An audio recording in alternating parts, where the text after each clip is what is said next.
que je vais vous proposer, c'est qu'on regarde dans nos petits livrets là. Regarde dans le petit livret les quelques bandes dessinées qui nous permettent d'avoir des exemples de manières d'accueillir les sentiments pénibles des enfants. Alors, Jean-Baptiste et Violaine, vous voulez faire la première? Hé papa, tu m'entends?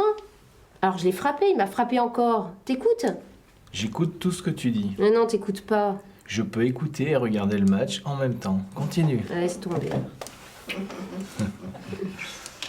Donc là, c'était la manière habituelle de réagir ou la manière de nier le sentiment de l'enfant. Et puis dans la deuxième BD, c'est une vraie écoute, quoi. Il va. Ouais. Eric m'a frappé, et papa, tu m'entends? Clic, j'éteins la télé. Alors je l'ai frappé, il m'a frappé encore plus fort, il est méchant. Tu sais, je vais plutôt jouer avec Daniel. Lui, il se passe pas son temps à frapper les gens. Là, l'enfant, il a envie de parler. C'est-à-dire que c'est des moments, des fois, on veut que nos enfants ils nous parlent. Là, il vient, il a besoin de parler. Donc, il y a juste à écouter, quoi. Et c'est l'exercice qu'on a fait tout à l'heure d'écoute. Pas facile, hein, de rester à écouter sans parler, vous l'avez dit tout à l'heure, quoi. Et là, c'est la présence, quoi. Il est simplement présent, il l'écoute avec toute son attention et l'enfant trouve lui-même ses solutions. Je veux mes croques au miel. On n'en a plus, mon chéri. J'en veux. Je viens de te dire qu'il n'y en a plus. Non. Tiens, prends des miam aux fruits à la place. Non. Oh, tu te conduis comme un bébé.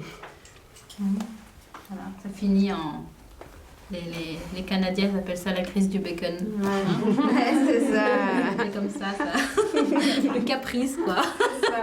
On appelle ça le caprice.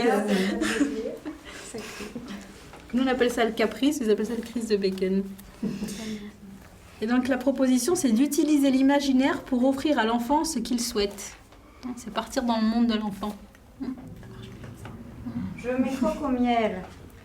J'aimerais qu'il en reste dans la maison. J'en veux. Je vois que tu en veux bien fort. J'aimerais en avoir maintenant. J'aimerais avoir le pouvoir magique de faire apparaître une boîte géante.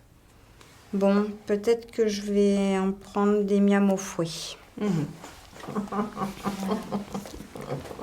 Dolto, elle en parlait aussi. Elle disait aller vers le désir de l'enfant. L'enfant ne fait pas la distinction entre l'imaginaire et le vrai. En fait, il l'a vraiment, lui. Dans son imaginaire, il a mangé les croques au miel. C'est rigolo. Nous, on est décalés de ça, on a grandi, notre imagination s'est estompée parfois. Mais eux, ils sont dans l'imagination, ils partent avec nous. Tu disais que tu l'avais expérimenté. Ça marche super bien. Puis quand j'oublie de le pratiquer, Charlie me fait... Et si t'avais une baguette magique, maman, tu ferais ci, tu ferais ça.